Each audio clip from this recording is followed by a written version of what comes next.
Hi, I'm Brooke Crumling, and I'm going to be presenting on the importance of self-assessment and how to effectively implement it into your classroom. So self-assessment is when you evaluate oneself on a learning task, taking into consideration objective standards. To remind you all of how to use feedback effectively, it should provide students with a solid sense of self-efficacy and has the power to nurture self-awareness, responsibility, and self-regulation, and make them act like learners rather than grade grubbers. So it's a good idea to link feedback and self-assessment. You want them to work together, not as discrete events. And students will respond more positively to feedback if we first ask them to describe what they have done, what they think they have succeeded, and where they have not succeeded. Another thing that you can do is pair self-assessment and peer feedback. Adding this metacognition process to the curriculum is beneficial to the student and in particularly the low achieving students because it will allow the students to achieve at a significantly higher levels. There are some concerns that deal with self-assessment that involve the students' judgments to be more or less accurate. Studies have shown that younger students can skew more positive self-assessment.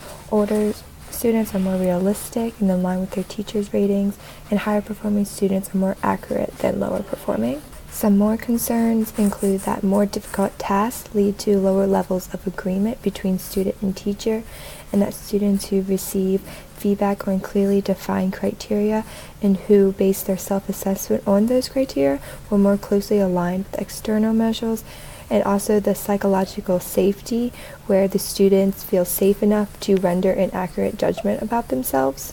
To deal with these concerns, you can make sure that students understand learning targets and the focus of their work, provide them with guided practice of evaluating anonymous work, offer accurate feedback, and also have them self-assess before providing feedback to help them norm their thinking of standards of accuracy. You can also incorporate self-assessment in an assignment, quiz, or test to get some useful insight. You can have them explain why they choose an answer, and it gives you insight on the misunderstandings and comprehensive problems, and it guides your decisions about future instruction. You can also use rubrics in order to self-assess, and you want the rubric to be able to answer the question, where am I going? And you can use the phrases from the rubrics and plot it in a checklist, a diagram, or a drawing to guide students in the direction that they want to go.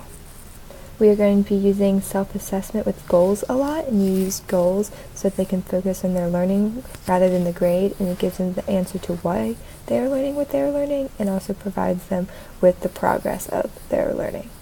We want students to create meaningful goals that answer the questions, what do I need to learn, where am I now with respect to my goal, what steps I will take, when and where I will work, and who can I work with, and materials do I need. You also want to make sure that you are creating hard goals, which are goals that are more challenging than easy and more descriptive than vague. And then you can use these goals after you self-assess, or you can self-assess based on these goals. Here is an example of writing checklist that was made based off of a rubric. The phrases in the checklist needs to describe important elements of quality, and if students are familiar with this rubric, they should be able to then understand the checklist. This is an example of a self-assessment that I actually made for students to take after an exam, where it allows the students to evaluate their performance on the exam and reflect on how they prepared, also how well they think they did, and how they could improve for later exams in the school year.